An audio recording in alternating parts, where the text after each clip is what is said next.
Well, first of all, I want to thank Daniel Teague for recommending you. He says you are a walk-in and an empath. You are not a psychic or medium, and I'm reading off his description of you here, but has a heck of a story to share with people. He has a CBT business and is all about holistic approach to resolution and is a client of Daniel Teague. That's what he said about you. So, Excellent. interesting fact that you said you grew up not too far from where I live. You actually grew up in the Huntingdon Valley zip code of 19006, although where you grew up, it was actually technically in Bucks County, across County Line Road from Montgomery County, which is where I'm technically in, but it's not that far Exactly. away from where I am. So make it that to whatever you will. Maybe it is a small Yeah. world after all, if that expression makes Uh, sense. I think we were put together for sure. So Yeah, something about that. yeah. But all right, with that being said, we don't have to go a full 2 hours. If people have lousy attention spans, which I know they do, and that's cost me a potentially big audience, unfortunately, then if you want, then we can cut it short. But I'm willing to go till 8 p.m. Eastern if you want. So with that being said, let's get this show on the road here. Is your last name pronounced Puls? Correct. Okay, so like as in pull, push, pulls. Okay. Um, Exactly. all right. So great to be talking to you. I'd like to give you the Yeah. Thank chance you. to introduce yourself, tell your life story, elaborate on what Daniel Teague was talking about when he said you are a walk-in and an empath. You are not a psychic or medium, but a story to share and a CBT. What does that stand for those that don't know? Holistic approach and all the rest of it that I just mentioned earlier. You have a couple Facebook pages, Knocked Conscious and Galactic Hempire. That's not Empire, that's Hempire, as in hemp, as in cannabis, and the thing that ropes are made out of. I liked both those pages. Did you a favor there. So I guess Thank get you. into what those are all about as well. You also might as well get out your contact info as well. Usually I do that at the beginning of shows with my guests and not the end. Please be a fun and educational primary source to tell us your life story, what you learned, and what you experienced, and how you plan to go from there. You got the floor. Excellent. Well, thank you very much for inviting me to this. I really appreciate it. Um, so, what's really interesting that you chose today's date. Today and yesterday evening into today, is the 30th anniversary of my potential walk-in experience. I had an out-of-body experience. I had a really bad car accident in Pennsylvania yesterday and today, 30 years ago. So it's kind of interesting that we chose this specific date, which is nice. My name is Mark Puls. I am what's called a precognitive empath. I do have some slight psychic abilities, but I also believe to be a walk-in. I'm still vetting whether that's truth or not, but I think it rings pretty true to me in that case. I also am a CBD slash hemp advocate. CBD is one of the ingredients or one of the chemical compounds in hemp. Stands for cannabidiol. It's been shown scientifically to have a lot of very interesting beneficial properties. But I am also a hemp advocate. Like you mentioned, rope, clothing, hemp plastics. We can make hemp fuel. It's renewable, reusable, recyclable. It's pretty amazing stuff. So, 30 years ago, yesterday, I went to a Philadelphia Phillies game. There were four of us that were supposed to go, but two people backed out. So I had to ride with this one gentleman who did not have the best track record on the road. But beggars can't be choosers, right? Wanted to go to a Phillies game. So hop in the car, and my mother is the one who arranged this meeting, and she told the gentleman to take the subway downtown, so to park just to the nearest place. He missed the spot or the stop where the subway went. He said, "That's okay. We'll just go down. We'll just drive down." Something in me said I knew I wasn't coming home that night the second we missed that stop. I can't explain why or how, but something just didn't feel right. So we had two extra tickets. We scalped those tickets. And if you've ever been to a baseball game or sporting event, there's a line of 50 to 100 different scalpers.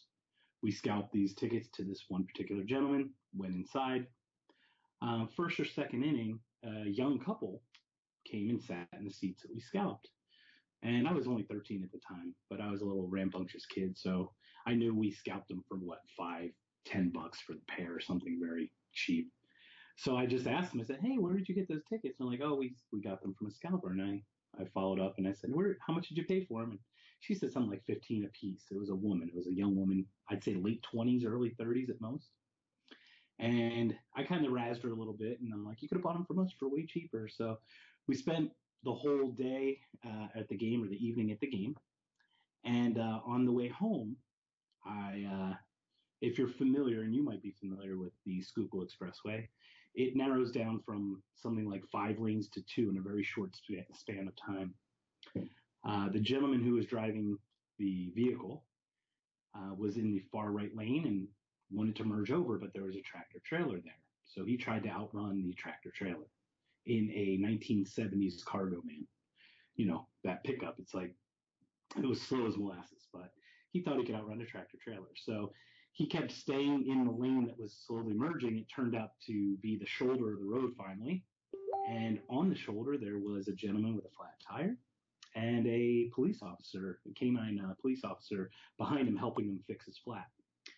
Gentleman hit those two vehicles. At some point, I was expelled from the vehicle. And that's when I had my out-of-body experience. What I remember, memory, I guess is the right thing, or what I remember experiencing is floating above my body and looking down at myself basically curled up in a fetal position. And I saw the red and blue of, emergency vehicles just in a blur. It was kind of hazy. I remember being at the hospital, and I went to the closest emergency room. I believe it was Temple, if I'm not mistaken, but not 100% certain. They were shoving a tube down my throat, making sure that I wasn't, I didn't have internal bleeding. I had broken my femur just above my knee. And, they were just kind of keeping me alive. I ended up falling asleep, and I wake up the next morning, and I look to my right, and as my eyes focus, I see a woman sitting in a chair, waiting for me to wake up. It was the woman who bought the scalp ticket from the Phillies game. And to this day, I'm still trying to understand how that connection happened. But basically, the odds of me selling a scalp ticket, or a ticket to a scalper, purchased by a person who was the first person to see me alive the next morning, was pretty interesting. I went to the emergency room, like I said, in Temple first, but they transferred me to St. Christopher's Hospital for Children. Turns out she was actually a doctor at that hospital, and that's what she told me. So she recognized me first when she had her rounds in the morning, and she sat there till I woke up. In hindsight, I'm actually thinking that that person needed to check to make sure that I was okay, or that it took, in a way, if that makes any sense. But the odds of me meeting that woman is very, very rare, I would think. It's infinitesimally small to have that happen. So later in life, I went to college and did all this other stuff. I started getting more and more frustrated with myself and my life. So I went to see a gentleman who is a neurolinguistic programmer, and stands for NLP. And he started helping me kind of understand myself a little bit better. I remember the first time I walked into his office was about 3 years ago. And I walked into his office, I looked around his room, he looked at me, he cocked his head, and he said, "You're different." And I immediately broke down crying. I felt different for most of my life, and it resonated with me. So I started working with this gentleman, and what happened was we did our first meditation. And in this meditation, it was a guided meditation. Close our eyes. He's painting a picture. I'm on the beach, and I'm looking up, and I see these images in these sheets of glass that are slowly rotating in the sky. And I saw a black man in a suit behind a podium. He looked like he was shaking someone's hand to his right. He turns to his left to shake another person's hand, and then I see a gunshot. I see a flash go off. And I came out of that meditation, and I was a little startled.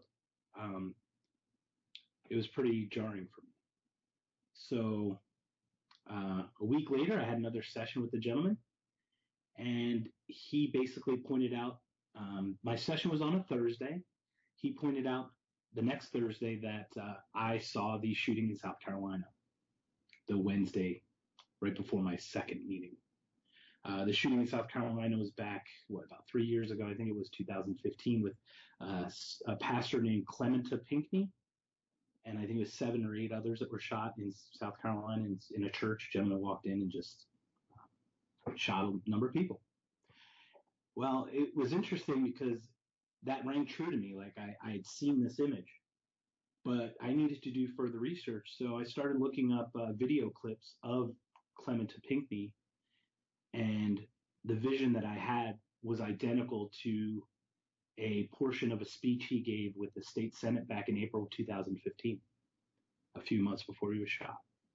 So from that point on, I knew that something was going on. I didn't know what, but I had seen this thing. Now, I've always had little bits where I'd say something and someone's thinking it or whatnot, but I really never thought too much of it. This was my first real time that I noticed some actual event happening that I had seen, an actual vision. And that's why I call my site Knocked Conscious, because that was really, it was such a jarring event for me. I had a few more meditations after that. And for example, the gentleman that I work with, he knows a couple prominent figures in politics and other avenues. And I had a meditation outside of him. I was doing just a general meditation. I had a session with him the next week, and I told him that I saw this gentleman in my meditation, and even the gentleman was pretty shocked. He's like, "You saw this person, this exact person?" I said, "Yes. I don't know what to make of it." And he goes, he says, "I am actually having a meet. I'm actually calling him tomorrow. He and I are good friends. We go back from our political days." So I found that very interesting that was the case. Um, Unfortunately, since then, most of my visions are a little on the darker side. I tend to think they come a little stronger through that way, but um, that's what I see. For example, I had a dream one night that I took a handful of pills, and I woke up in my dream, and I was trying to choke, regurgitate them, put my finger down my throat in the dream, and then I just said, never mind, I can't do it, and I just stopped, and then I woke up, and it was the same night that our neighbor OD'd on pills. So it's starting to come a lot more often and a lot closer to the actual event. So that's my story on the spiritual side. So I'm constantly looking to, learn more about it. I do believe I have these abilities. I believe somehow someone's gifted me with them. I don't know about God and all those things. I just can only speak to my experiences. Since then, I've met a lot of very interesting people, Daniel Teague being one of them as well. And we've grown a friendship through our personal experiences. What's interesting about Daniel is he and I basically parallel our lives. I was a pilot. I went to college to be a pilot. He was a pilot as well. We both had car accidents where we were either pretty much knocked out, or I believe he may have even been in a coma. I'm not 100% certain. But we also broke our left femur, of all things. So it's kind of interesting that we have very similar paths, and then he connects me with you, and you and I are basically neighbors growing up. So I find that interesting as well. I'm starting to connect a lot of pieces. So that's kind of my current journey with spirituality. Interesting to say the least. And well, where can we go from here? There's a whole slew of things. I guess we'll start off with well, what the hell? Galactic Empire. When is cannabis going to be decriminalized? I mean, I've always tried to emphasize the fact that the laws that make drugs illegal are not laws. They are technically what someone in government considers to be public policy. Therefore, they are not legally binding upon the people in the general public. Therefore, you are not committing a crime if you possess cannabis, and the only time you can be charged with any sort of a drug-related offense, technically, is if you use the excuse of being under the influence to cause harm and/or intend to cause harm to another person or property through negligence or deliberate intent while under the influence, but the government doesn't act like they understand that. Um, However, it should be noted that whenever you get charged with some sort of a drug related offense, if you do your homework and your research, you will notice that the statute that is prosecuting against you has a commercial nexus to it because every crime, well, I shouldn't use the word crime because it's not a crime if there is no harm or intent to cause harm. There is no corpus delicti, if that's the proper Latin term. Um, they're trying to charge you with a commercial specific offense because government, by virtue of the fact that wherever there's commerce, there's a contract. Wherever there's law, there's a contract. There's the essence of law in commerce. So there has to be some sort of a like third party to act as a referee and lay down the law in the event that there's a contract breach. Therefore, government has authority to regulate commerce, and people don't realize, sadly, that the proper best way to fight a cannabis-related offense, if you get charged with it, is to object to the commercial nexus whenever the judge or the prosecution attempts to raise it at trial.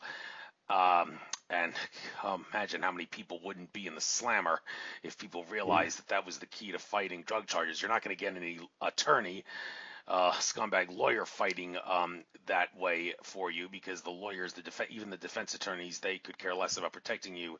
They're in it for the money, and fighting it that way, the way that I just suggested, they don't want you to know that that's the best way to fight because they'd be out of a job instantly if everybody realized, oh, I don't need no stinking lawyer. I'll just fight the case by objecting to the commercial nexus whenever I get prosecuted for this. I mean, of course, there's a saying you could beat the rap, but you can't beat the ride. Even if you do manage to get the charges dropped, they're going to put you through a lot of hell simply because you had a harmless plant in your possession, which just goes to show that we truly do live in a prison planet matrix. Well, hopefully that will change as the time goes on. But hey, I'm babbling long enough. I'm trying to. I just gave my 2 cents in to try to help people who are getting prosecuted for something that they don't deserve to be prosecuted for. Is there what specific things that are law or not law related? It doesn't have to be law. I just threw that out about cannabis that you think are worth pointing out. You've got the floor. Enlighten us on your galactic empire ideology. Absolutely. Well, thank you. I appreciate that. And thank you for that information. I was not even privy to that about it objecting to the commercial nexus. So my personal story is I never smoked marijuana. Now, to take a step back, cannabis is what we're talking about. Cannabis is the mother plant. From that, there are really two legs. I call them brother and sister. They're both from the same mother, but they're different. One is marijuana. That's the one that everyone talks about, smoking, getting high, and all that good stuff. Generally has what's called a high THC content. And the THC, when heated, is what actually gives you the high. The plant on its own is actually a THC-A. It has an acid bond on the end of it. That's why you have to heat it to break off that acid bond. The THC then in your body, that's what creates that, high. We actually have receptors in our body that are CBD receptors as well. They're cannabinoid receptors. Cannabinoid is just a general term for any of the chemical compounds found in cannabis. Now, the hemp side is the side that I work with more. Hemp is the one that's industrial, to your point. It can be pretty much grown anywhere. It's not susceptible to blight or any kind of locust or anything. It's no GMOs. Doesn't need any pesticides. It grows about 3 cycles a year. So to give you an example, each acre of hemp could produce up to 300 gallons of hemp fuel a year. Now, the United States, I'm sorry, it's 300 barrels of hemp fuel. I apologize. But what's interesting is the United States uses about 150 million barrels of oil, of crude oil. a year for driving and everything like that.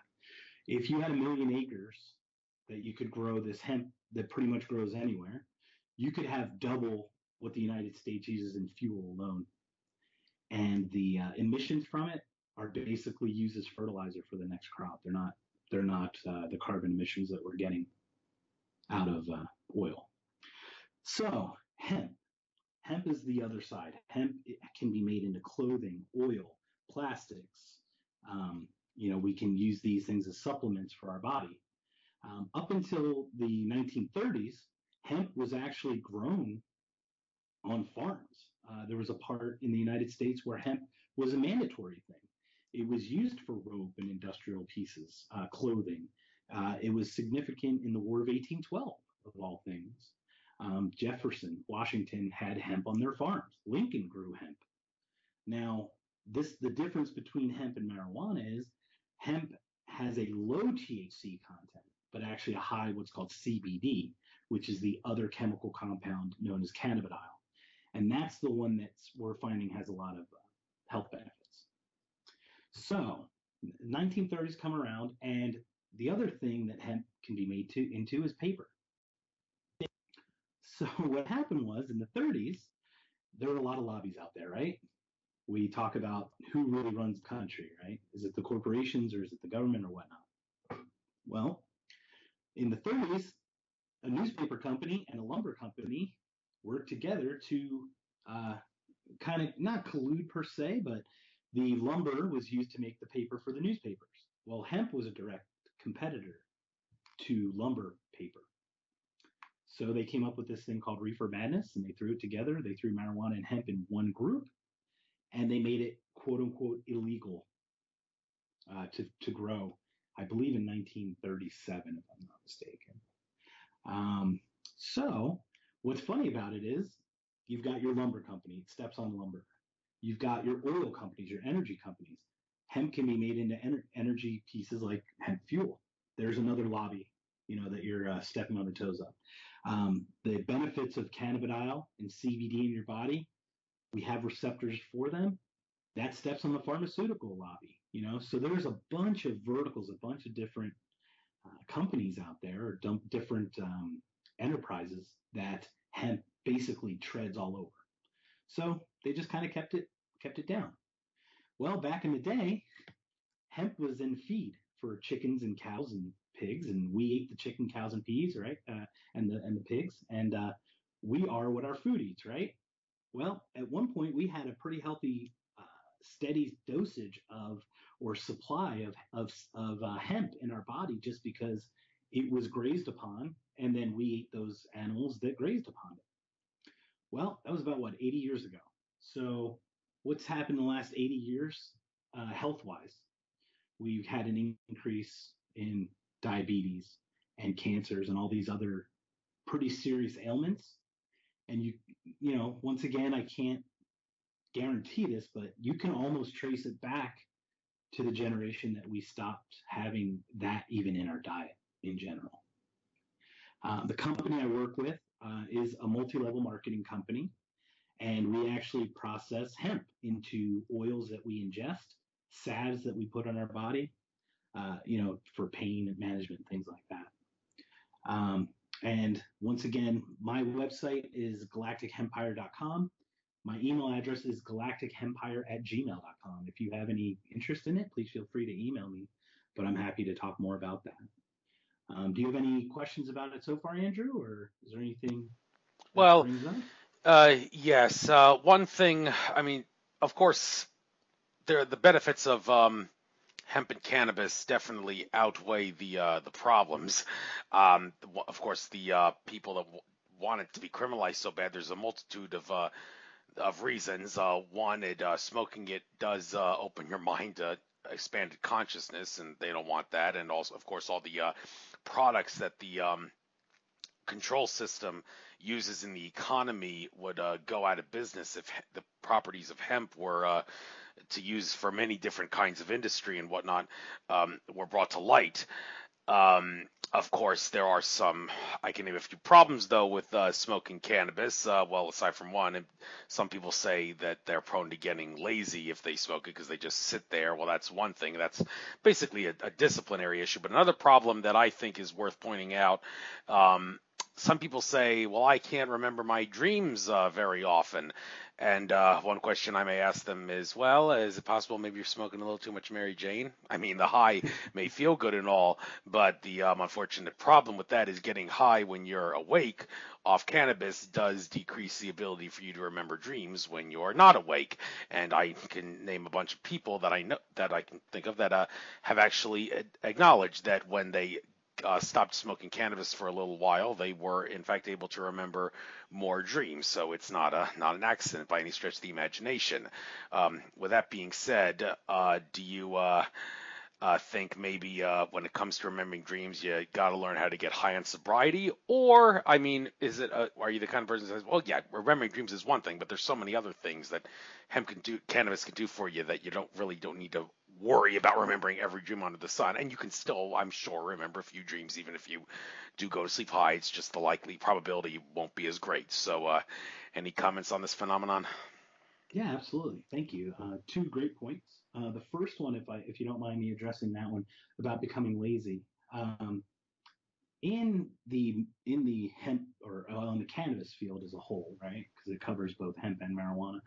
They have they have started to grow different strains, and there's some interesting strains on both sides.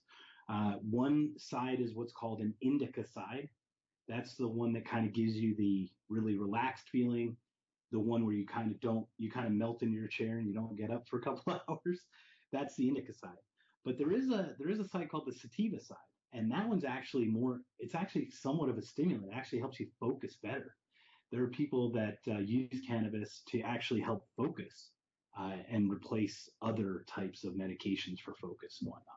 So depending on which strain it is and your body composition, because your body does metabolize different differently between two people. You may like a strain that works for you in a certain way. It may not have that same effect on me just because we might metabolize it slightly differently. The second piece of that, now, just to take a step back on that, what I really like, I'm a constitutionalist. I believe in states' rights. I am very proud of my personal state of Arizona that started, that I think this is my fifth year. I just had my medical card renewed, and I never smoked beforehand. It wasn't anything I was ever interested in. It was deemed quote unquote illegal, so it wasn't anything that I needed to worry about. Right? I could drink. I could get a similar feeling, I think, from drinking, but the way it works is much different. So what I'm really happy is that the state of Arizona does have medical marijuana. I believe the state of Pennsylvania does now too, right, Andrew? As of last year. Sorry, I thought I was on No, mute, no but I worries. actually wasn't on mute. Yeah, it has. I'm not really paying much attention to the whole thing. Um, but interestingly, the page erowid.org, one of the foremost authorities on the science, law, history, and everything dealing with psychoactive substances, has a thing on the cannabis law section page where, for whatever the reason, they give 2020 as the year where they expect it to be criminalized at a massive scale. I don't know where they got that idea. And to be honest with you, Attorney General Jeff Sessions, I don't think he as a person is anti-cannabis. The problem is that he's being probably, in all likelihood, blackmailed and threatened by forces who insist that the cannabis use and possession and everything else that goes with it be criminalized in some way. They want to continue the war on drugs to justify taking away civil liberties and inflicting tyranny and all the other bad things. So Jeff Sessions is in all likelihood being forced against his will to continue the drug war and go after cannabis users. And well, if that's the case, it would be better off for him to just quit. But I don't know. Maybe he is doing it for the money. I don't know. But um, okay, that's my take on the whole on that issue. But as far as Pennsylvania goes, yeah, it has medicals legalized, not recreational though. Can't just buy it recreationally at some store. Correct. Yeah. So speaking of Jeff Sessions, yeah, he could very well be a puppet, or he might have his own agenda. I'm not 100% certain. Your argument certainly holds water. This is what's interesting about it. Nevada does have recreational, so if you happen to fly into Las Vegas, you could actually walk into a medical dispensary and purchase some right there. It's pretty interesting. Um, we're neighboring states, and I drive up to Vegas a lot, so I have a lot of experience with that. Now, the other side of that too, though, is our product. We actually are hemp based. Now, even though hemp is technically legal in certain ways federally, we actually have a District 9 ruling that from 2012 or 2014 that supports that regardless of what the DEA wants to do with our product, we are legal because of the way we get our hemp. There's a couple guidelines to it. One, it has to be imported. Two, it has to be from the mature stock of the hemp plant. The reason it's mature stock is CBD levels in hemp when they're smaller, when the plant's smaller, is higher concentration. As it grows, the actual content becomes less and less. So they felt that if it was mature, people wouldn't cultivate it because the juice wasn't worth the squeeze, so to speak. So our product is imported from the mature stock of a cannabis plant and contains 0.3% THC or less. That's how it works on the hemp side. With marijuana, certain marijuanas flowers are in the 30 to 40%, so they're about 1,000 times more potent, or 100 to 1,000 times more potent than anything we would have on the psychoactive part. That's the THC. That's the psychoactive part. The interesting about CBD is actually known to be an anti-psychoactive. It actually combats the effectiveness of the THC in some cases. The thing is, in marijuana, though, CBD levels are so low, it doesn't really have that effect. It's more the high effect. On the hemp side, though, the CBD oil is very interesting because we work with the company. There's a website called echoconnection.org. That's ECHOCONNECTION.org. It's one of our resources that we use, and it shows all of the scientific studies done with CBD oil specifically. An interesting story for me is there was a family in Mexico, and this young woman, she was I believe 2 years old at the time. And she was having seizures, and she had serious brain issues, and they had done surgery after surgery. And the doctors finally said that they were going to give her the last medication to numb her till she died. She wasn't expected to live past, I think, another year or whatnot. Somehow they reached out to a family in Houston, Texas, I believe it was, or it was in Texas. And they had started to send the CBD oil to the person in Mexico. And they had a pretty quick turnaround. And the girl is now 4, or I think she's turning 5 this year. Pretty amazing story. There's a woman in Brazil who was having up to 600 seizures a day from epilepsy, I believe it was. And they were sneaking the product to her in stuffed animals. And they got caught. I believe the mother even spent some time in prison. By the time it got to the courts, they realized that it would be inhumane to deny this woman CBD oil because they were able to get the seizures down from 600 seizures a day to about 10 a day. Pretty amazing stuff. I work with people who have had other medical conditions. And just to be clear, I'm not a doctor. I'm not a medical professional. I'm not telling you that CBD oil is a cure-all for anything. But I have 3 personal stories. I'm type 2 diabetic. And one of the benefits that I've noticed out of CBD oil, it helps with homeostasis in my body, helps balance my blood sugars. If people are familiar with A1C numbers in diabetics, if you are pre-diabetic, I believe it's 5.8 and up. Diabetic is, I believe, 7 and up, or actually 6.2 and up. And then anything above that, it's basically just the amount of the sugar in the blood, and that's whether you have enough, your pancreas creates enough insulin to combat the sugars, because sugars can damage your organs.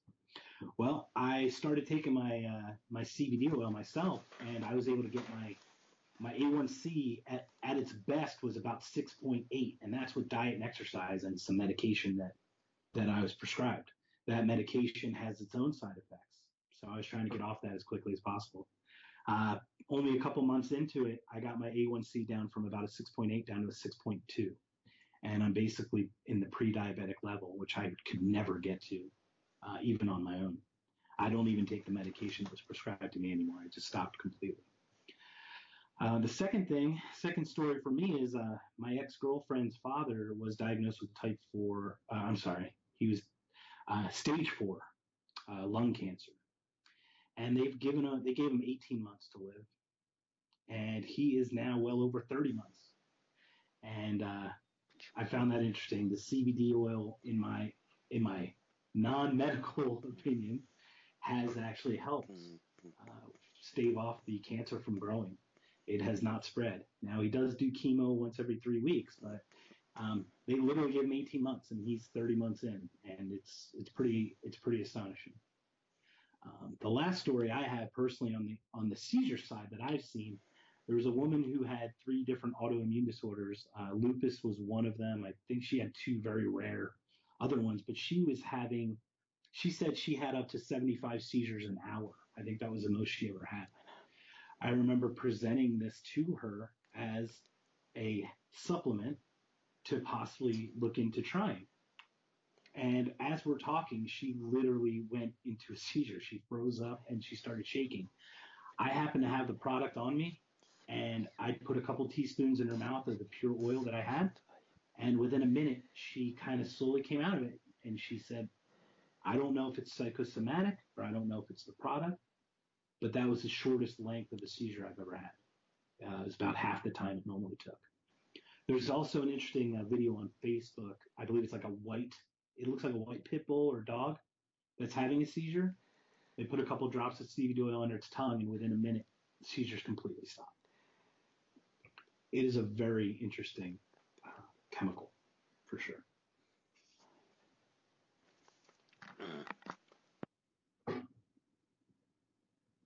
Yes, thank you. Another interesting thing I've heard about cannabis and marijuana too. I don't know what to make of this, but well, the source of this, yeah, he's kind of lost his marbles. Santos Bonacci, a lot of people don't trust him because he's become the poster boy for the flat Earth theory, and ever since that, he's become a completely different person from what he used to be. Although he did make an interesting claim, and when I interviewed him on my show, I did ask him about this, that the term marijuana is commercial specific, and the term cannabis is not commercial specific in law. And I asked him where the evidence for that is. If anyone wants to check out my interview with him and learn that, that's key because, well, if that's true, then that goes back to what I said earlier about objecting to commercial terms. And they're not charging you with cannabis crime. They're charging you with a marijuana crime, which is commercial, which the government has regulatory authority over. So just thought I'd point that out. A lot Oh, of thank you. more reading and research needs to be done on that because I'm not an expert on it. But anyhow, another thing, getting a little spiritual here, I have heard stories of people who have posters and pictures of cannabis plants around them, and they have the ability to meditate in front of the picture and intermingle with the essence, the informational essence, spiritual essence of the picture of cannabis. And in doing that, they have the ability to get high off the cannabis by meditating in front of a picture and intermingling with the spiritual essence energy of it. Do you think that that is possible based on the laws of metaphysics, or do you find that to be too far out there and maybe possibly too good to be true, dare I say it? Well, that sounds amazing. I wish I could do that, I guess. I don't really discount anything unless it's been disproven completely. I tend to be into quantum mechanics and how things resonate and energies a lot more now than I used to be. I'm starting to understand. We don't understand the universe. We think it's this physical plane, and I think you might be in agreement with me that it's all energy in some way, whether it's a different frequency or not. If I could match the frequency of a table, I could put my hand through it, right? I mean, that's basically all it is. So I could see that happening, but I could also see a psychosomatic effect of that. If you think you can do that, the mind is a very powerful thing. We release endorphins and all these other good things by concentrating on it. So I think both do hold water in some respect, for sure. And just so you know, like I said, I do have a medical card, and you mentioned dreams and whatnot. There are times when I do smoke to make the voices kind of go away a little bit. So I do understand the factor of it being an inhibitor in some cases. That said, I have had some memorable dreams over the years, and I've had my card for 4 years now. So um, it may be strong. It may be less. I might have less dreams, or they might not be as vivid. But I still have a little bit of that, and it all depends on if I smoke right before bed or something like that. But it definitely puts my mind at ease, for sure. On the CBD oil side, though, I do know those effects, and those are not psychotropic or psychoactive. So I don't get high from taking the CBD oil product that we have with my company that I work with. What are your thoughts on it? I'm curious what you think about the poster and the meditation. Uh, well, I guess from the laws of metaphysics, it's certainly possible. I mean, considering that there was that experiment that was done, maybe in the 70s, was it, where they gave a bunch of college students THC pills and placebo pills, and well, actually, the pills were in general all placebo pills. I think maybe it was all the whole study was a lie in the sense that every pill that was given out was said to be a THC pill, but it was a placebo pill, and very significant percentage of the college students got high off of it from placebo effect, mind over matter induced belief. So if that is possible, I can't imagine the whole thing with the picture, meditating in front of a picture of a cannabis leaf to try to get high that way. So you don't have to splurge on wasting your money on buying off a dealer on the underground market. Well, good luck if you can do that. But that's like Jedi Master level, if you know what I mean. But it's worth pointing out as the Earth rises in consciousness. You can expect more and more people to be able to pull something like that off, I presume. Also, yeah, three subspecies of cannabis. You mentioned this earlier, indica and sativa. There's also ruderalis, but nobody ever talks about that one. That one I don't think has any really good use in regards to smoking for the high or the shamanic and theogenic effects of it.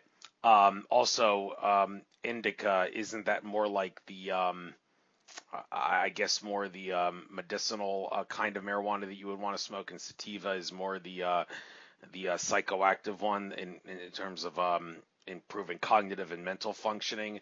And it's not just THC. There are other chemicals in cannabis, just like in tobacco. It's not just nicotine. There are also harmala alkaloids, MAOIs, natural MAOIs, which in some species of tobacco, like Mapacho, which is the kind of tobacco that I smoke, that grows strictly in the South American rainforest area. That kind of tobacco is borderline hallucinogenic, not just because of its high nicotine content, but also its very high concentration of harmala alkaloids. So it's a mixture of alkaloids, different kinds of and non-alkaloids, compounds and whatnot in the plant. But getting back to the whole thing about comparing and contrasting indica, ruderalis, and sativa, is there any other bits and pieces of information that you can give for the general listener that wants to know more about this and which cannabis is good for what purpose? Absolutely. Yeah, thank you. So to expound a little bit on what you're saying, yes, once again, cannabinoid is the chemical compound found in cannabis. Both marijuana and hemp have multiple cannabinoids. There's up to about 100 to 120 cannabinoids in cannabis.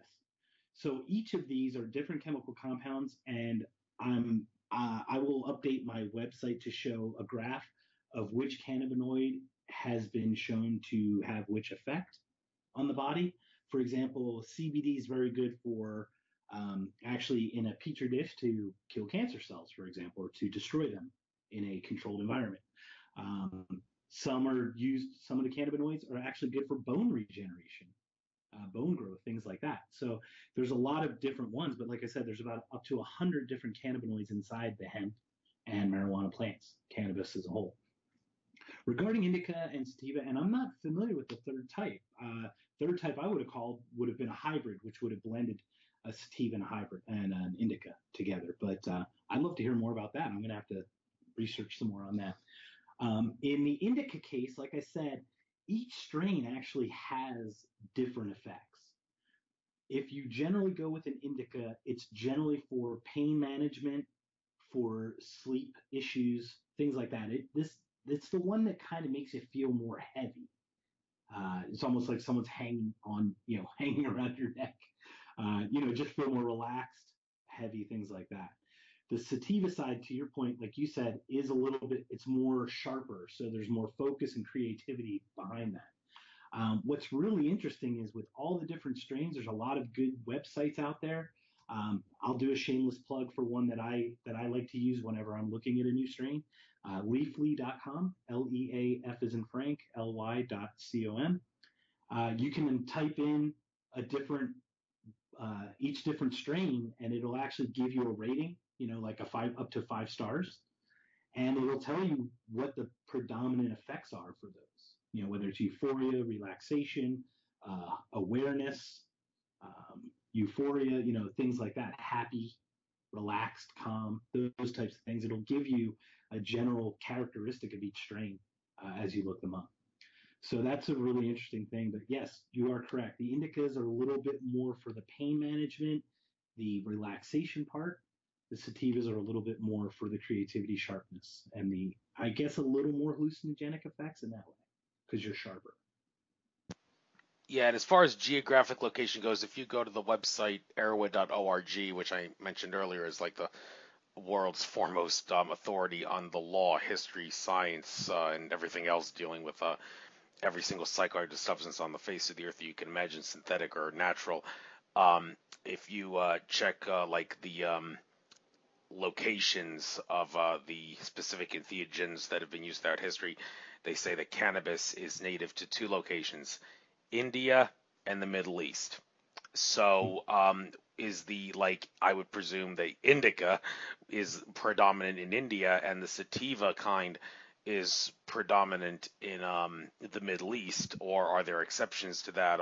Is there like certain spots in India and the Middle East where you would certainly find different parts of the different species that are exceptions to what I just said earlier?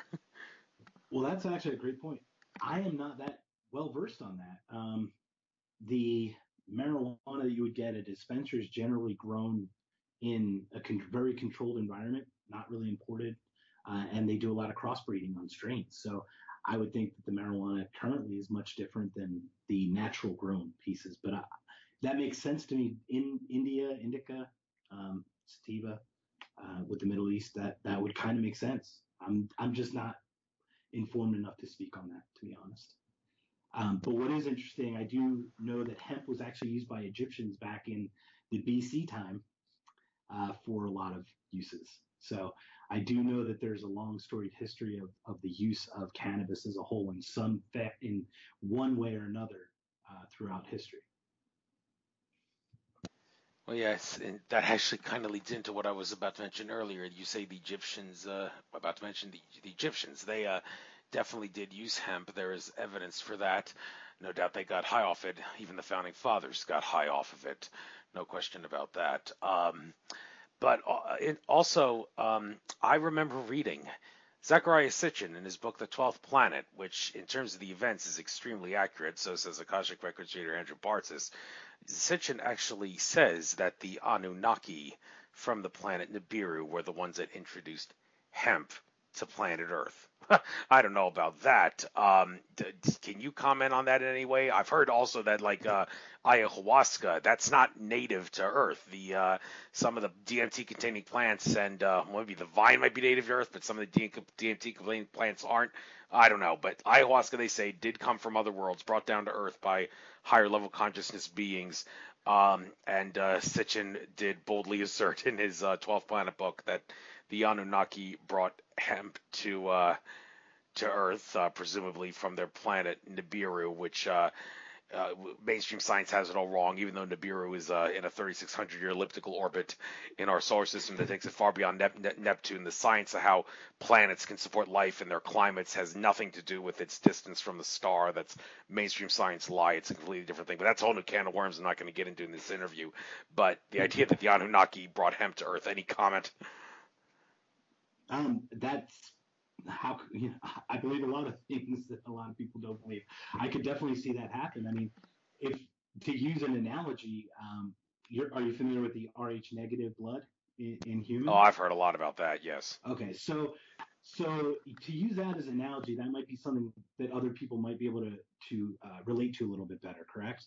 Rh negative blood is basically the blood in humans that is not from the rhesus monkey.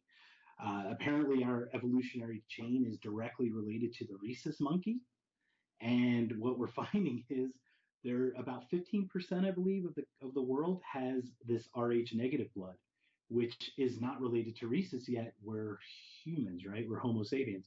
So it's a very interesting look in that way. Who's to say that that wasn't done? I, I I believe in almost anything until it's disproven, right? What we're finding too is to use the Rh negative as an example. I believe it's only 15% of the population, yet 60% of alien abductions are people that have Rh negative blood. So it's a very disproportionate piece of that, if that makes sense, as well. Yeah, interesting thing worth pointing out. So, I guess we've spent about an hour on this subject, so I guess I'd like to get switching to some of the things on the that on the Knocked Conscious Facebook page. You have hands opening up like angel wings, and there's a bunch of words coming out of that: bliss, love, healing, guidance, peace, hope, purpose, and all the rest of them. A lot of words that people would associate with spirituality. If you wrote, one of the words you wrote there, peace. I heard someone once say that they don't really like using uh, like love as a way to describe like what we should get, because love is has a duality connotation to it. They assert they think maybe peace Yes. is actually a better term, because for whatever the reason they believe, peace doesn't seem to have a sense of duality to it. Just because this makes for great radio conversation, do you agree or disagree with that way of looking at it? I think that's a great way of looking at it. When you look back into Buddha preachings, it's really, I mean, to take it one step further, it's the end of suffering, isn't it? Isn't that the tenet is to end suffering? Because as we connect to things, and that's where love comes in. When you connect to something, you then suffer. And to lose those connections to things is where the suffering subsides, at least from a lot of other tenets and other belief systems as well. But I definitely do want to speak more about the spirituality. Are you okay if I talk a little bit more about how I got to today sitting at my desk talking to you? You've got the floor. Go ahead. Excellent. Okay. So I'll try to be a little bit quicker, a little more succinct. But so about 3 years ago, I had these visions for meditation. So I started pursuing that. I started to try to understand why I had these visions and whatnot. I went to I came across this website, something called Empath, something. I didn't even know what it was. I'm like, what's an empath? You go online and there's a website that has like 30 traits of an empath. And, those are guidelines. Let's be honest. If you're not one or you are one, that doesn't mean anything, right? It's your internal truth that matters. But I checked off like 27 of the boxes and I'd never even heard what an empath was. At this point, I used to take public transportation halfway to work, and I would feel people getting on and off the light rail. I would feel them. I'd get sick to my stomach and a homeless person just walked on. Or, I could feel pain or I could feel joy. I could just sense these things. I didn't understand it, but I could sense it. So I came across this empath piece. So I went to a seminar about sensitives and empaths. And the gentleman's name is Dr. Emil Faith. It's Emil, last name Faith, Faithe.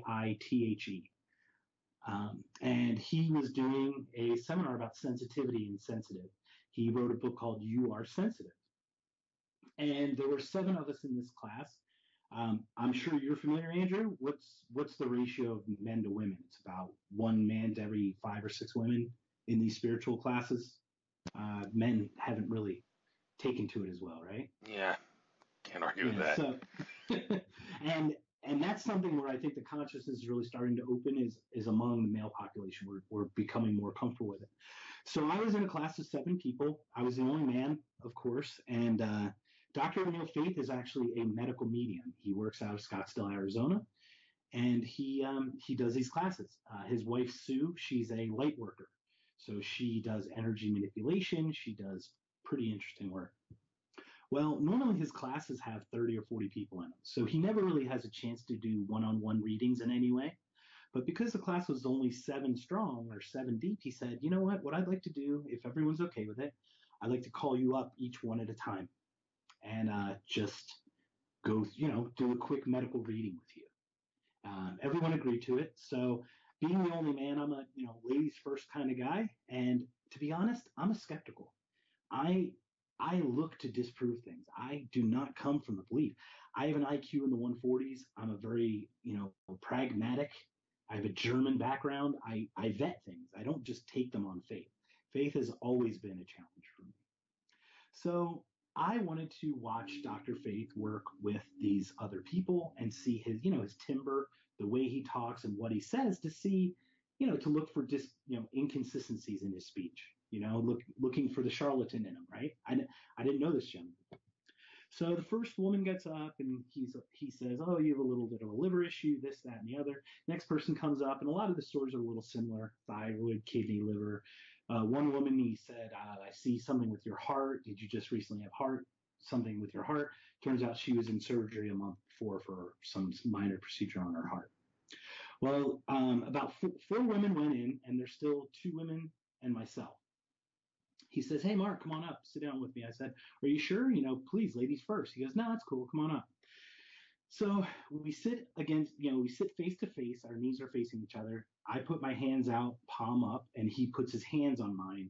And that's how he does his readings. After each reading, he kind of centers himself and takes a sip of water and kind of regroups himself. So he does that. I put my hands out. He puts his hands in me, on mine or in mine. And now, please understand, this is a sensitivity training kind of thing or a sensitivity workshop. I have already released a lot of crying because I have no idea why I'm there and what I'm doing. I'll be honest, I'm completely blind to all of this. But I'm also, inquisitive, and I'm very curious. I need to know what's going on. So I put my hand in his, or he puts his hands in mine, and he takes a deep gasp and he pulls back. And he's like, ah, and he almost falls out of his chair. And I'm sitting there, I'm already like pretty, teary. And I'm like, I just broke the doctor. What the heck did I just do? He looks at me and he says, all right, you have a lot of energy. Hold on one second. He takes a sip of his water. He recomposes himself. I put my hands back out. And I'm a little tentative this time because I have no idea what I did to this guy. And he slowly puts his hands on mine and he closes his eyes, takes another deep breath, and he says, you have a lot of energy. He goes, there's something you did 8 years ago. And also, I see you with this glass vase that you hold on to that's always in front of you, or that you hold on to. Something like that. He said these 2 very random things. At the time, I wasn't really thinking. I didn't really know until I got home. And I'll share that a little bit later. So he takes my hand and he says, your it's really interesting. He goes, I can't do a medical reading with you. He goes, your family's coming through. And he says, they miss you. And then he says, you're very homesick. And I'm from your area, right? So I'm living in Arizona, about 2,000 miles away. Inside my head, I'm like, yeah, my family's back east. We have some stuff going on. I miss them. He looks at me deadpan, shakes his head. He said, no, they're not coming through. You're not from here. And he takes my hand, he squeezes it, and he goes, "You're from Sirius, and your Syrian family's coming through." And I had no idea what the heck's going on. So I'm pretty distraught. And he grabs my hands and kind of shakes them excitedly and he says, "It's okay, man. I am too." And I didn't know what to make of that, to be completely honest. That's nothing anyone's ever told me before, nothing that was ever coerced, you know. He didn't tell anyone else that in the class, so I knew it was something unique, and I'd looked for, inconsistencies, and I sure as heck found one.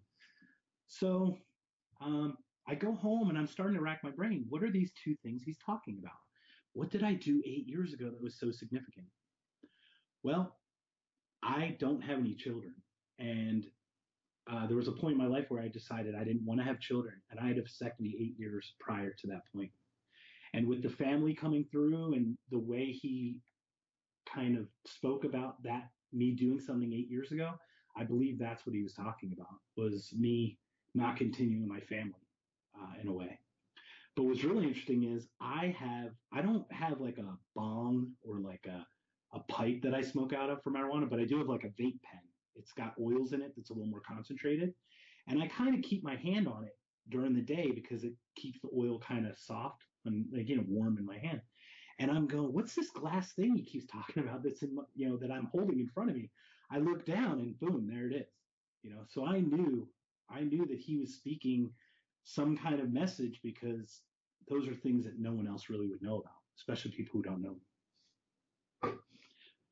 So after that moment, I find out now I'm Syrian, right? Okay, what do I do with this? So I start going into guided meditations. And have you ever done a guided meditation where you go through your chakras? Red, orange, yellow, things like that? Yeah, bunch of them. Okay.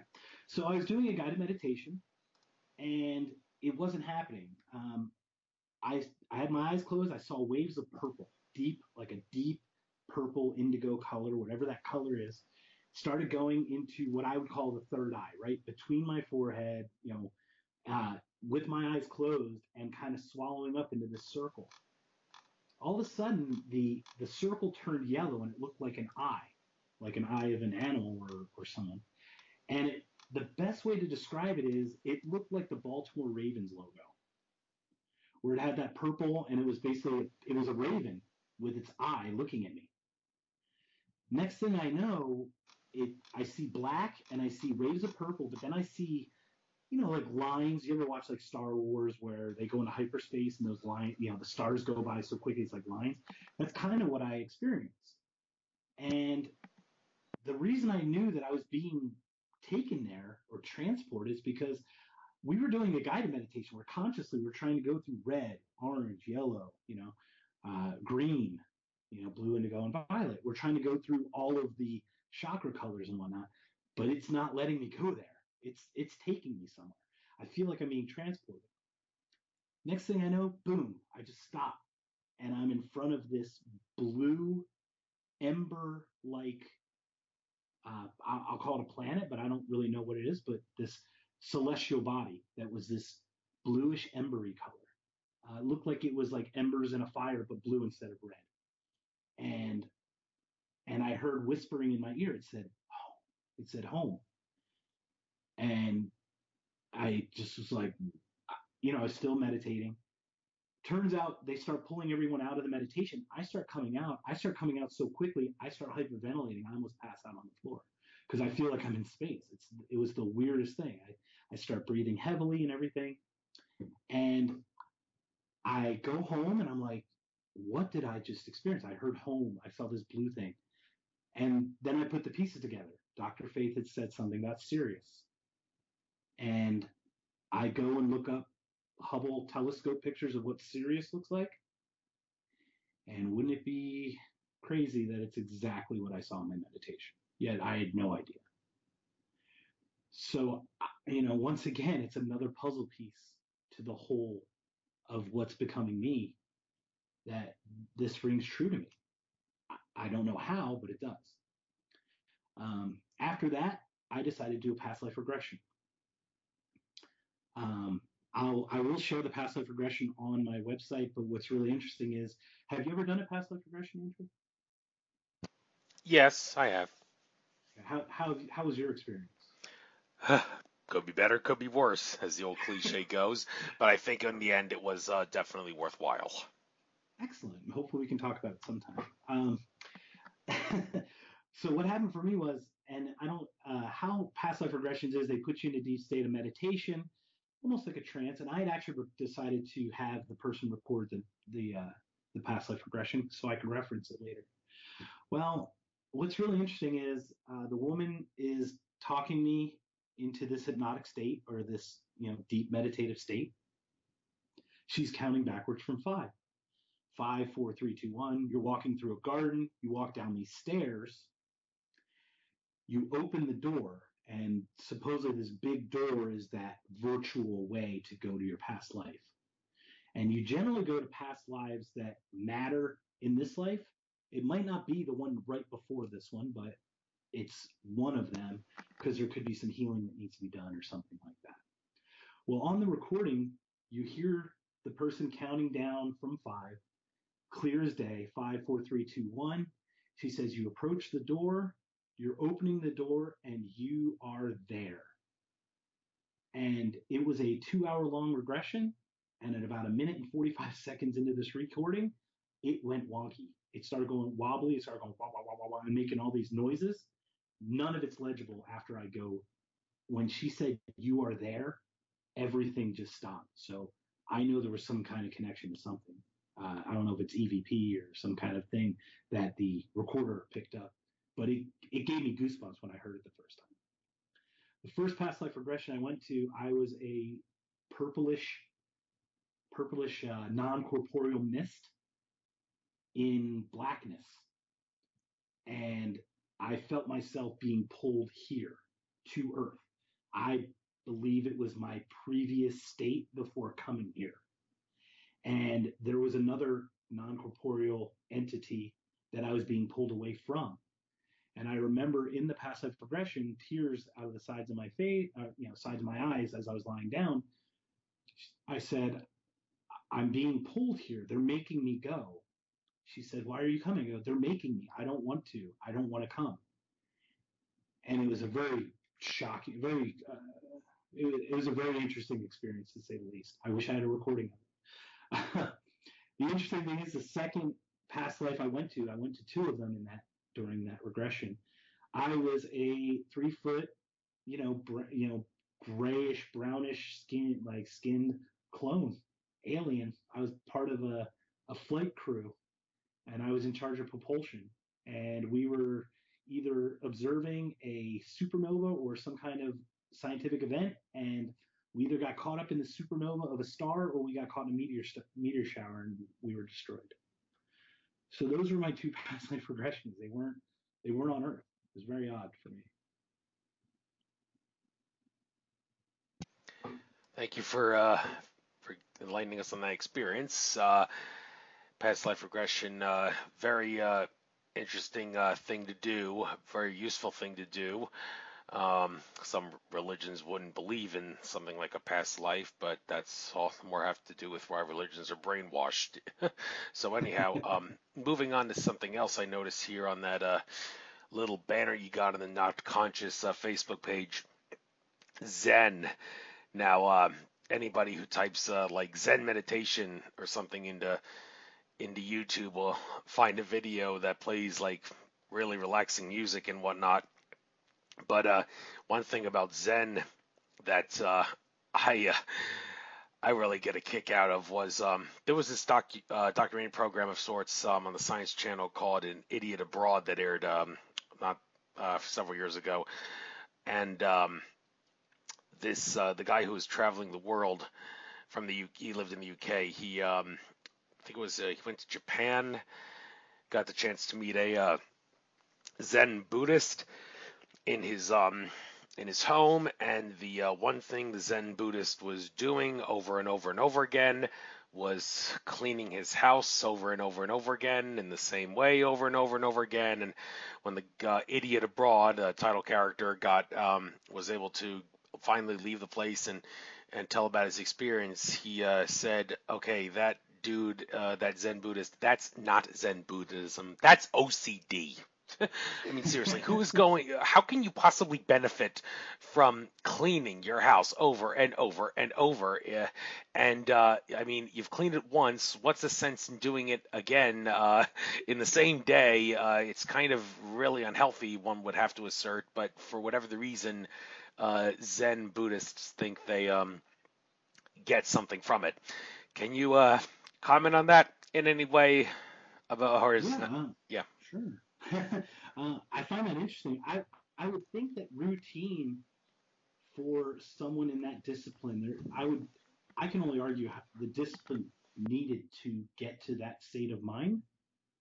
So I'm wondering if maybe for that particular Zen Buddhist, that routine of that cleaning is what brought him to that place. Maybe that's his meditation in a way.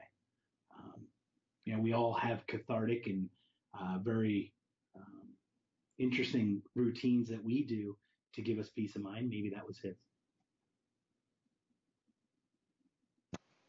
Okay, fair enough.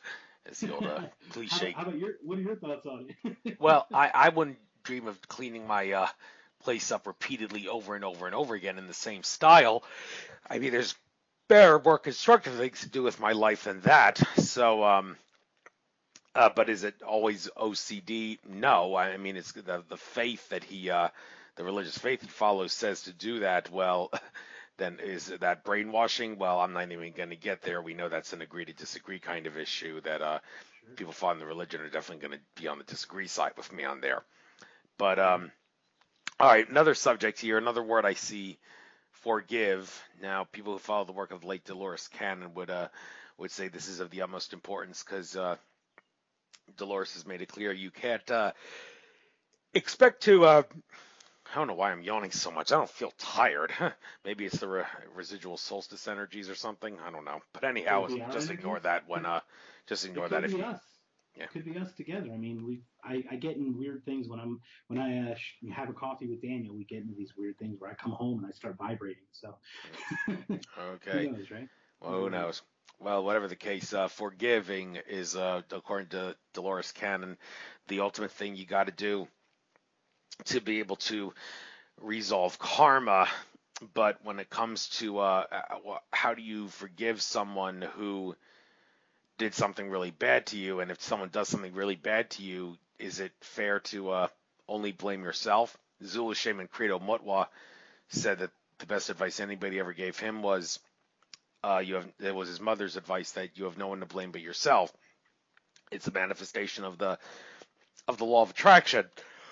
However, I got a problem with that mentality because I mean I understand that being in this prison planet, I don't like using that term because we are rising in consciousness and all, but for all intents and purposes, relative to other worlds out in the universe, Earth still is a prison planet, and that means that the control system, which does still have a say in influencing the reality here on Earth, has a great amount of ability to interfere with our free will. I mean, it's a 100% free will universe, but the control system is interfering with it. And if the control system is interfering with our free will and something bad happens to us as a result, then I think that is a very reasonable exception to the claim you have no one to blame but yourself. What would Credo Moa say about that? I don't know. Haven't had a chance to speak to the guy. I have the most respect for him and all, especially what he did with the Reptilian Agenda presentation with David Icke and all way back in the Oh, I love late that. 90s. But I watch that. I watch that David Icke one all the time. It's a very interesting one about the moon and everything. yeah, so but as far as forgiving goes, and only blaming yourself, and you gotta forgive to resolve karma, and also when do you seek justice? Because some people like George Cavassalis say justice to him is glorified revenge. Okay, fair enough. But if someone does something really bad to you, you don't want them to think they can get away with it, do you? All Right. right, so It's a that's great question. yeah. So a lot of great questions here. Any thing you want to elaborate on? I'll make sense of all Absolutely. these things. And please understand, this is just one man's view. I'm very new into this. This is still very fresh to me. But in my research, first of all, Dolores Cannon is phenomenal. I really like her work. David Icke, same thing. I very much respect both of their works. that they've contributed. Um, I don't know if you're familiar with certain credos of how the soul works, but if the soul, being a walk-in or being Syrian or from somewhere else, if the soul is what really matters, the vessel really ultimately doesn't, right? Because the soul is going to be there forever, infinity and beyond, right? The vessel can go through trauma, but a lot of times people claim that the trauma that a vessel goes through is really the soul's journey much more than the vessel, because eventually the vessel is going to go away anyway. So, karmically speaking, I believe in forgiveness for sure, but there's lessons learned, I think, to to get there. I have heard stories of people who have killed someone in previous life, and their soul now is killing them in this life because each of them are getting a turn to learn either what it feels like or how to experience it and how to go forward from there. I do believe in the law of attraction as well. I believe you can manifest, but that's generally what a lot of times what I find the vessel goes through. I've had trauma in my life. I'm happy to share it, um, but I don't know if that's what's caused the openness inside of me. But I think that forgiveness is a very good way to go forward, um, versus even, and I'm a justice person. I'm always a fight for the underdog kind of guy. But at the same point, if this lifetime, what's 100? If I live to 100 years old, what is that in the infinitum that is the universe? It's just a really small drop. So even though we go through things here, we still have lifetimes and other vessels for our soul to learn things. If that makes any sense. I don't think you could have explained it any better. Um, Well, thank you. yeah, I say it had a lot, but then again, I always ask my angels and guides and all the other angels and guides out there that aren't technically mine to make sure that the my guests and I have the best possible show. So I don't really know if you could have given the best if they truly are helping you, and I have no doubt they are because I asked them to on your behalf, and I don't think there's really any free will interference going on when I ask for something like that. Well, that raises an important question. When it comes to doing spiritual work on other people, this is a conflicting issue because some people say if someone doesn't want spiritual work done on them, then to do it on them is, well, that's a big no-no, to quote Brad Johnson, who channels Adronis. However, like people who know Daniel Teague, like you and I do, we may be tempted if someone is having a birthday or Christmas is coming around and you want to get a gift for someone. I mean, what better gift could you give them than to pay Daniel Teague to do a spiritual healing on someone else? I really Absolutely. don't know of any a better gift than that, to be honest with you. And but some people who really are truly of the belief that spiritual work should not be done, well, first of all, they flat out don't want spiritual work on them that don't do it. But um, some Daniel Teague has said, well, okay, if someone wants to do something in secret, I will respect that, and they'll pay me and I'll do the work. But I mean, some people would think that's really uncool. You got to ask permission in order to be able to do something. I've even heard some people go as far as saying Daniel Teague must be a fraud because he couldn't possibly do the things he's doing without asking people for permission first to be able to balance out their chakras and heal their auras and all the other things that he can do. Well, apparently not. I mean, if we're infinite consciousness, then anything is possible. So why would you have to ask for permission? Well, there's some things people aren't realizing, some things people aren't considering, and some things people are really making a lot of confusion about something that maybe shouldn't be too confusing. So can you help make sense of this issue that causes a lot of debate and conflict, to do spiritual healings or to not do spiritual healings on people who either don't want it, or maybe if they would perhaps want it, maybe you should at least ask them, and to do it without asking should be considered a big no-no. Do you have any comments on this? Because there's a lot of agree to disagree here. I absolutely have a lot of comments on it. So, first, if I may, I met Daniel at an Empath meetup. There was a group of about 30 people, and when I go into a room, I rub my index finger and the tips of my other fingers together, and I kind of hold them out and I kind of just scan the room, kind of like a radar. I went around the room and I kept going back to this gentleman that was basically almost sitting across from me. And I didn't know any of these people at this meeting. And I did this a couple times and I kept going back to this guy. He looked at me and nodded, and I just knew. We had an instant connection. When Daniel told me what he does, this is where it's slightly different, I think, is how it's done.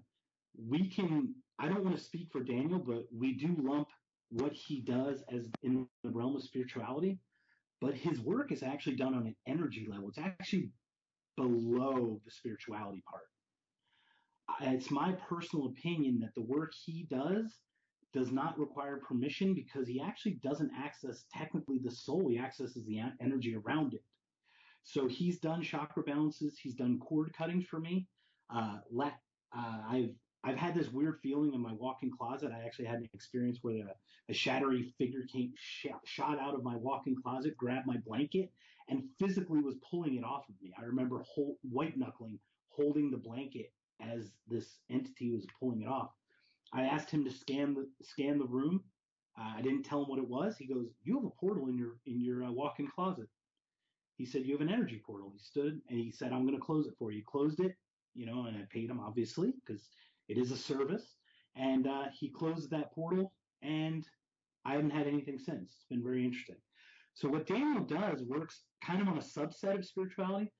I believe that permission does need to be asked for certain spiritual work.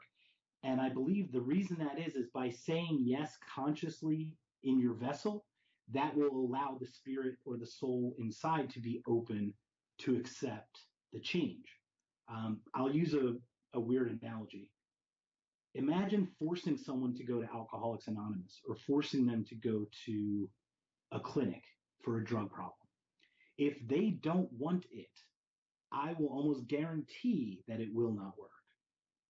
It only works when you're willing and open to that. So I believe that portion of asking is for your soul to be consciously open to certain things done. And what Daniel does isn't like that. It's not actually affecting change inside. He's just manipulating the energies around certain things.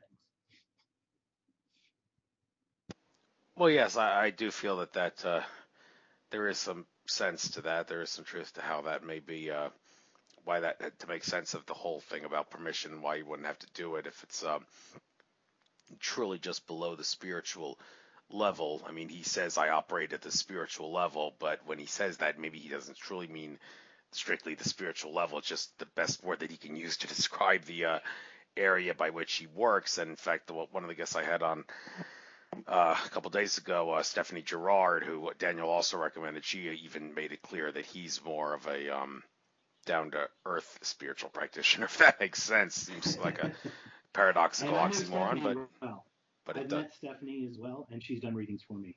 She's amazing. Definitely, and did a nice reading for me regarding the property I live on and how I need to do some work on it to help enhance the energies in many ways, and better do it now because my horoscope says I should. But moving on to some other things here, abundance. Now, this is also big on the law of attraction and how to manifest abundance. It's been said that the documentary The Secret, very enlightening and all, but one thing that they forgot to mention, destiny tuning, in that smart. What's with these yawns? It's driving me crazy. I'm telling it's energy. Yeah, must be.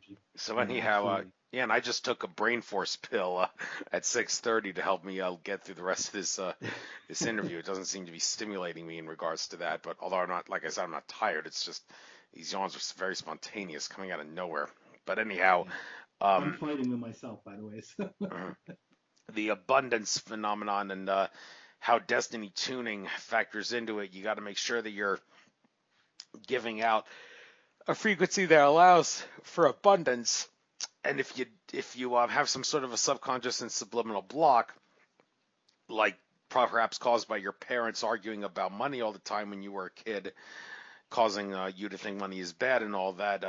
Could be that's one of the most well-known examples of it, of a block, a subliminal subconscious block that destiny tuning is hindered by. I mean, there's ways to unblock those, listening to audios which contain subliminal messages, which block those subconscious, unblock those subconscious blocks, I should say, to help you manifest better. But when talk about manifesting abundance, it doesn't have to be money. There's other ways you can manifest abundance besides just money that has no intrinsic value, or or gold or silver, which has intrinsic value. So, but as in regards to manifesting abundance and how the best way to utilize the law of attraction, destiny tuning, and all the rest of it, you got the floor. What do you guys say about it? Yeah, so I am, I'll admittedly say I'm a victim of those parents that were negative nillies. And it's because of that I went to see a neurolinguistic programmer in the first place. Are you familiar with how the subconscious is kind of formed in the human brain during growth? Well, I don't. How would I be familiar with it? I mean, it's subconscious. It's something that we're not supposed to be aware of at our conscious level. So I don't know if anybody could be aware of it unless they really meditate hard on it, like a Jedi master. But do you know how it works though, or how it actually is created in the brain, or how the subconscious kind of works as your operating system? I would have to say probably not. Okay, so to give you a little example, this is some of the research I've done. Is humans are one of very few creatures that are born prior to 100% brain development. If you've ever seen a cow or deer give birth, how quickly are the animals out in most places, other than maybe kittens or birds or something, where they're just not physically capable of doing something? They're basically running around hours after they're born, right?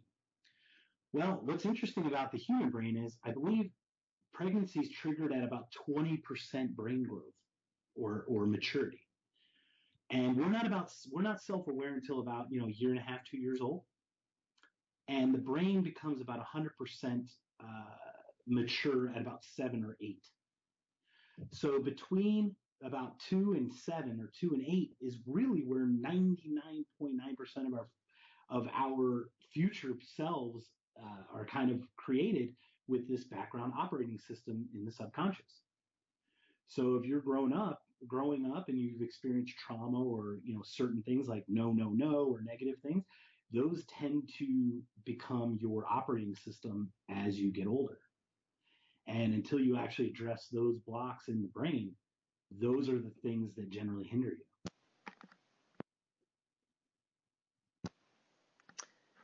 Yes, definitely worth getting rid of those blocks, and it's interesting that we're born before full brain development. Uh, okay, so also gratitude. I see you have the phrase "thank you" there right next to abundance.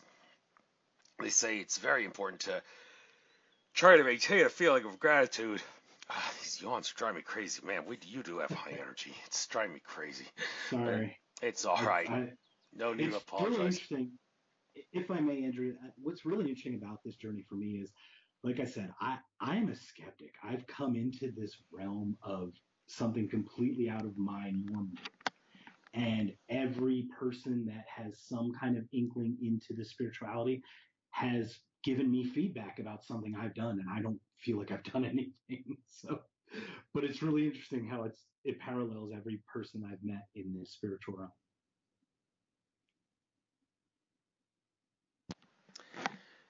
Yes, interesting indeed. And So grateful. I'm sorry, gratitude and thank you. So go ahead. yeah, so okay, so you want to be gratitude and say thank you as much as possible and show gratitude. Well, when you're meditating, how does one feel or show an overwhelming sense of gratitude? Is it thinking out loud in your mind, basically, when you want to express gratitude, or is it one of those cases where you can just sit back, relax, and ask the angels and guides, help me feel grateful, and then asking them to help you feel grateful will allow for the law of attraction to manifest things for you as a result of being grateful. I mean, asking you shall receive, they say, but how are they supposed to ask? How are they supposed to help you feel grateful if you're not Yeah. thinking about feeling grateful? Is it possible? And if it is possible, how do we make sense of that? Well, I would have to make the argument that there are some influences outside of our physical being, but um, the way I'm looking at spirituality is this: is spirit. You have spirit guides and you have your angels and everything, and you and your spirit, your soul and your spirit guides are helping you set up your domino set, right? You're setting up this beautiful elaborate dominoes and you're putting up each tile. That is fine and all well and good, and I think everyone has a domino set that's set up. But until you consciously say thank you or be grateful consciously, that's that's the part I believe that pushes the first domino over to allow the rest of it to open up. I do believe in conscious thought manifesting itself subconsciously and then spiritually, kind of like habit forming. If you, I have found myself to be extremely grateful and blessed, and I thank everyone for everything that's happened because the more I put that in my conscious mind, the more I think I'm open to receiving it spiritually.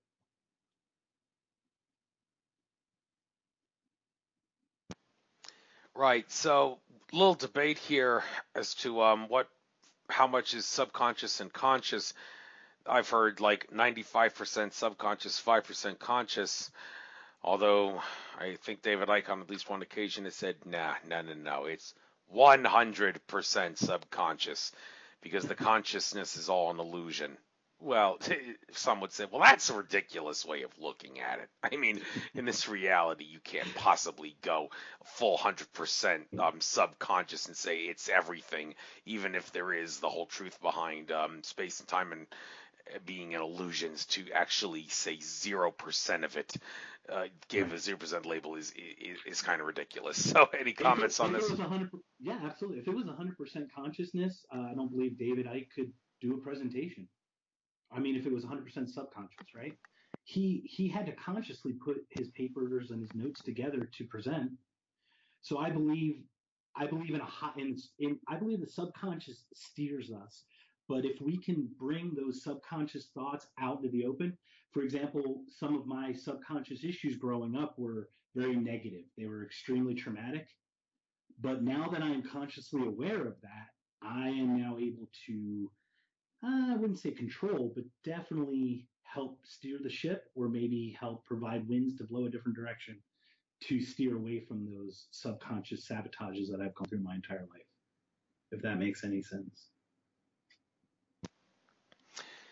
Yeah, I think it does. And another thing that's it's caused a lot of debate.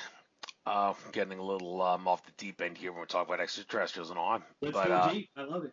yeah, yeah, of course it is. But like Stephen Greer has caused controversy with his claim that all extraterrestrials are benevolent. Of course, someone who follows the work of the late Dolores Cannon would say he's right, because Dolores Cannon would always say fear is an illusion.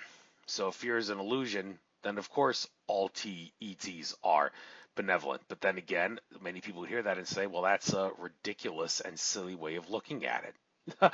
I mean, in this reality, you can't look at it that way. Well, you can, but it's absurd to do so, as many would Oh, assert. yeah, So absolutely. when it comes to this point of view issue of all being benevolent because fear is an illusion, I guess the best question for me to ask you is, do you agree or disagree? Well, I'm going to have to disagree. And I don't mean it to be argumentative or to be, just what's that, antagonistic in any way. But I have met a number of different spiritual people, as you have, I'm sure. One of the people that I met is Reverend Lowell. He is, I believe, a pastor at the Edgar Casey Society out of Virginia. I had the honor of meeting him. I believe he wrote a book called Growing Up Psychic. It's Lowell K. Smith, I think is his name. He's a reverend. And I met him in Phoenix and I met him in Tucson. And he has shared with me multiple times that he, during his sleep in bed, he is helping fight the forces of evil. And I have to take on faith that he's telling me this truthfully, because me sharing stories that I've seen, things that happen in the future, I know that that's happened for me, but I can't expect anyone else to believe me, right? So me having experience that someone else doesn't believe, that doesn't give me the right to not believe someone sharing their experience with me. In addition to that, I believe I'm actually being used in that way as well. I don't know whether it's malevolent versus benevolent, but I mean, we use higher and lower vibrations, right? We use light and dark. I know these are very general terms, but there are lower vibrational or darker beings that, for example, may not want us to become enlightened because we might go against them even more. And when I say them, I mean the malevolent creatures that are out there. I would think we have an ego that was created when we came to Earth. I would think that a lot of other civilizations had that happen on other planets as well, because you need to have that break between physical and spiritual. That's what the ego is, right? It's kind of like the wall to keep us contained and be able to actually function physically. Um, I could see that going awry in certain civilizations, and they would keep manipulating. I mean, we talk about reptilians, right? Are, it doesn't sound like what reptilians are doing as very benevolent.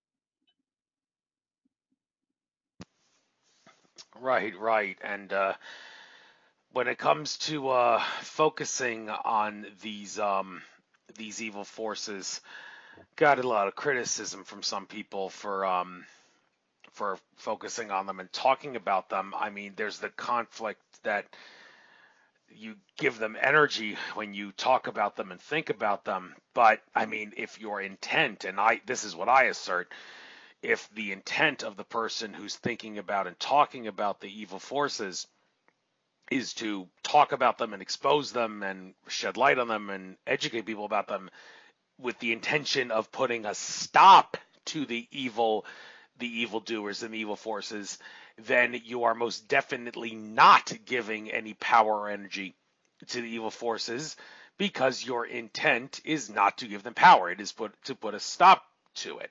And like with Jim Self, who I have the utmost respect for, but when I had him on my show back in the day when used to be on Blog Talk Radio, and I would do a news segment at the beginning of my shows, and I would use Alex Jones of Infowars as my news source.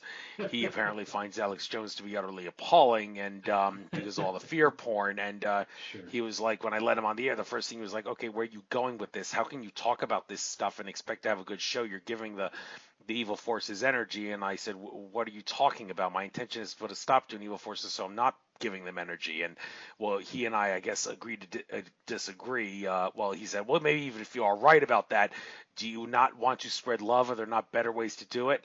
And I told him, "Well, I don't know. Well, first of all, I kind of like being mad. I like that feeling of like having an iceberg on you and trying to get it off you, and I like that feeling of using that to overpower forces that are suppressing my free will and free will interference and all. So, I guess it's an agree to disagree kind of thing as to whether or not it is in our best interest or not our best interest to talk about those things, even if your intent is to put a stop to them. But is there any? Do you think it is a stretch to say that that you're giving them your power when you talk about them and expose them, even if your intent is to put a stop to them?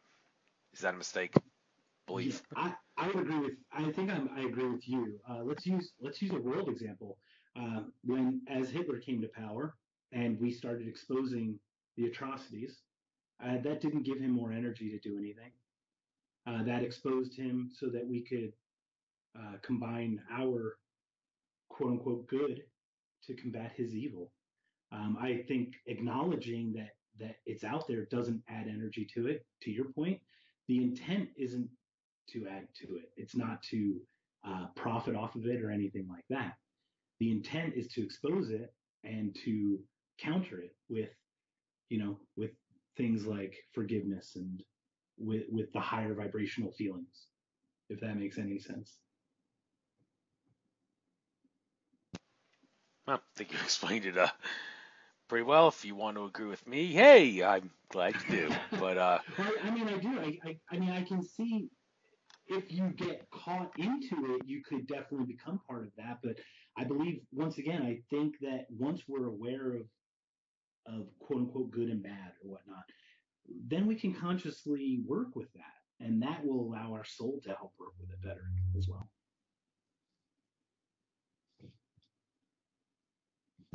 pretty well said there. All right, so out of curiosity, with the summer solstice having just passed, did you by any chance feel the energies when I yesterday the summer solstice officially started yesterday, 6:07 a.m. Eastern Standard Time on the 21st. I remember when I woke up, I got a full good night's sleep and all, but I seem to recall feeling groggy and heavy when I got up. I don't know if that was the energies or not. Did you have a similar feeling? And if other people, and is it likely that all people will in general face similar ascension symptoms during cosmically and astrologically significant events like solstices and equinoxes? And if people do have different types of ascension experiences, be they good or pleasant ascension symptoms, I should say, most of them are unpleasant. What can account for the fact that different people have different ascension symptoms on the same astrologically significant days, like equinoxes and eclipses and whatnot? And full moons, right?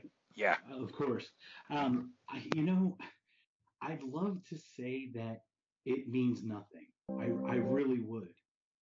But there's so much evidence or so many experiences that we've gone through where I wasn't consciously aware of it being a full moon, or I wasn't consciously aware that Mercury was in retrograde, or I wasn't consciously aware of these actual events until I looked back and said, oh my gosh, that was when I was feeling this way. So when I reverse it and see it that way, I can't help but think that yes, we are influenced. Now there's a difference. For me, being an empath is slightly different being sensitive. I believe about 70% of all humans have some kind of sensitivities in them.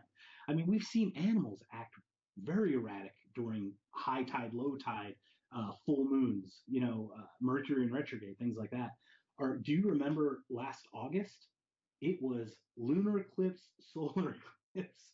Um, it was Mercury in retrograde. It was a harvest moon. I think going into September. There were so many events, and my life was.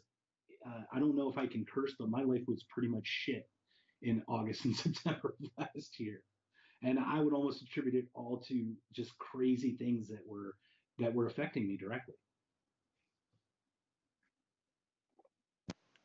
Oh yeah, different people experience those things in different ways for different reasons, depending on your state of mind. I guess that has a lot to do with it in those regards. I remember that time period pretty well with that eclipse, which some say started the next American Revolution, the August 2017 solar eclipse that transversed across Mm-hmm. America. You Yeah. say you're an empath. This is something I talked about with Stephanie Gerard when I had her on the show a couple of days ago. Uh, when you want to take on the energies of someone, when you're an empath, you're taking on the energies of someone. Many people who do that, they don't really feel very good because they've taken on negative energies. But are there ways to transmute the negative energies out to source so you don't have to suffer as a result of being an empath? And if that's possible, which I'm sure, no doubt it is, can you give any clues or hints or advice on how to do that so you don't have to suffer from being an empath? Yeah, that's a great question, and thank you for asking that. Yes, I believe there is a way to do it. Okay, so Daniel, for example, would offer certain protections. There are certain protections you can put around yourself, like bathing yourself in light and things like that. The one that has seemed to work very well for me, I don't practice it enough because it's kind of weird. I don't like the feeling of that, but I also do know that by taking that off of someone, I'm helping them. So I tend to not protect myself as much as I probably should, if that makes any sense. But once again, asking the universe to take whatever has come to you and release it is a conscious way of having your soul open to letting it be taken.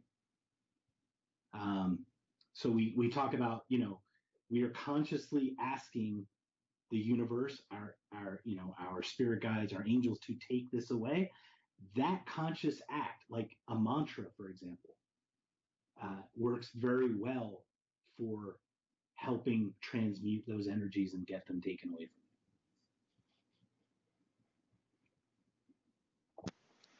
Oh yeah, I've done a lot of research and reading on mantras, and which ones are good for getting energies out of you and whatnot. There's everybody different things work for different people, so I don't think we need to spend too much time you. No, discussing which ones work the best because it's all very varied in many ways.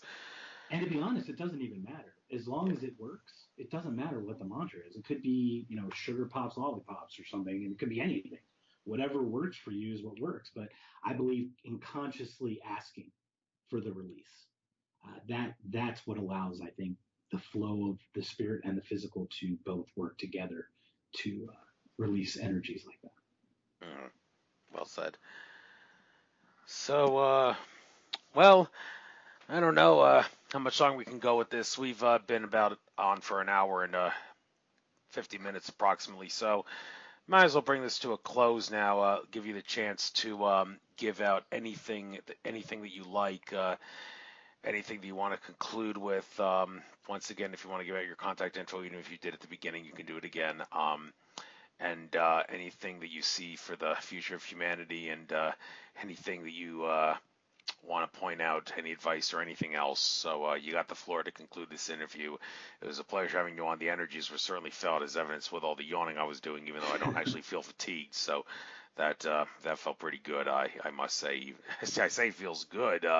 And maybe it does feel good. Yawning isn't necessarily a pleasant feeling for some people, but in this case it was, because it was the energies around me. So, well, whatever. I babbled long enough. You got the floor. Finish off with anything you like. Well, thank you so much again, and thank you for having me on. I'm gonna make a guess that you're probably not gonna sleep well tonight. You may or may not. I'm vibrating at this very high level. I'm actually feeling the fatigue, so maybe your yawning is a manifestation of my fatigue from just the energies. I'm definitely sensing it. But thank you again for having me. If anyone is interested in CBD oil, in how hemp can help you or how it can make you, how it can do certain things for you. If you want education, please reach out to me. You can email me at Galactic Hempire. It's Galactic Hempire at gmail.com. And once again, galactichempire.com will redirect you to a Facebook page that has some very interesting information about hemp as whole, but also a way to contact me if you're interested in getting into CBD oil as a business. I've done pretty well financially from it, but it wasn't my goal. The money that I've gotten from this is actually the effect of trying to help others.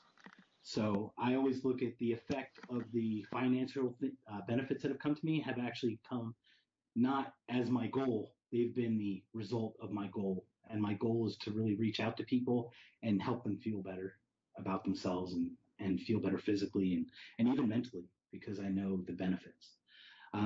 Notconscious.com. Once again, notconscious.com will send you to another Facebook page, which is mine. Feel free to leave a message or leave a direct message or a personal message on there.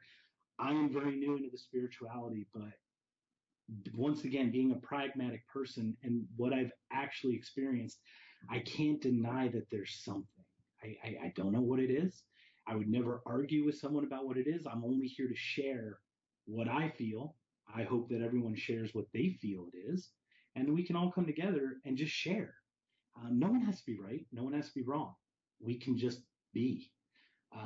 Lastly, a gentleman that I find very intriguing that has really helped me in my journey has been a gentleman named Eckhart Tolle. He wrote a lot of books about the power of now and Earth's new beginning and things like that. Something to look at. Now is what matters. The past should not define us. You can't expect that someone else is going to treat you poorly just because someone treated you poorly in your past. You can't go back on that. That's already happened. You can't look back. Looking ahead, looking ahead will actually create the obstacles that you're trying to avoid in many cases. When you talked about earlier about putting energy into something, when you start worrying about things that are about to happen, those are the manifestations that happen. You actually end up creating the problems that you're trying to avoid by consciously worrying about them. If you can live in the now, and it is probably the most impossible thing to do every minute of every day, but if you can live in the now, you will find more peace and serenity, and you can really help reduce a lot of your suffering. But I do want to thank you again for having me on, Andrew. And once again, please reach out to me if you have any questions. I'm happy to help. Will do. Will do. This was very enlightening and very exciting, and pleasure having you on. Enjoy your summer. Enjoy the rest of your Check Out Infinite Consciousness. And you live down in Arizona. I live up in Pennsylvania. Different climate in many ways, but hey, we're all in the same rock, so let's all try to get along. So, Well, I hope when I come home and visit, I'll reach out to you. Maybe we'll have a drink or a beer or something, or by all pizza. means, let me know when that happens. All right. Thank you so Take care, much. Mark. Pleasure having Thank you you, on. Andrew. Have